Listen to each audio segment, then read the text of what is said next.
এখনো পাইনি, তবে আমি ব্যবস্থা করে নেবো। শুভ তুই চুপচাপ দাঁড়িয়ে ও যা কাদি, যেখানে ইচ্ছা হয় ও যা, যা খুশি করুক, আমারও কিছু যায় আসে। গুন্ডারা আরিয়ার গায়ে হাত তুললে শুভলক্ষ্মী আরিয়ার সামনে ঢাল হয়ে দাঁড়ায়। আরিয়ার বাঁধনগুলি শুভলক্ষ্মী তাড়াতাড়ি খুলে দেয় আর বলে, এখান থেকে এক্ষুনি আমাদের পালাতে হবে। ছেলেটি বন্দুক ধরে শুভলক্ষ্মীর মাথায়। শুভলক্ষ্মীর বুদ্ধিতে সেই গুলিটা কোনো কারণে মিস হয়ে যায় আর আরিয়া অজ্ঞান হয়ে পড়ে যায় সেখানে। শুভলক্ষ্মী পুলিশকে ফোন করে এবং পুলিশ এসে সেই ছেলেগুলিকে অ্যারেস্ট করে। শুভলক্ষ্মী বলে, অফিসার, এরা যেন কোনোভাবেই লকআপ থেকে বেরোতে না পারে। স্ত্রীর খোঁজ নেওয়ার জন্য আদি অফিসারের কাছে যায় এবং অফিসার তখন পাল্টি খেয়ে যায়।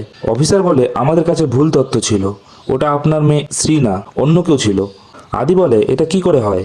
আপনি এখন অন্য কথা বলছেন কেন অফিসার? আকাশ সেনের কাছে মেয়েটি আছে সেটা জানানো যাবে না, আমরা দুদিক থেকেই টাকা খাবো।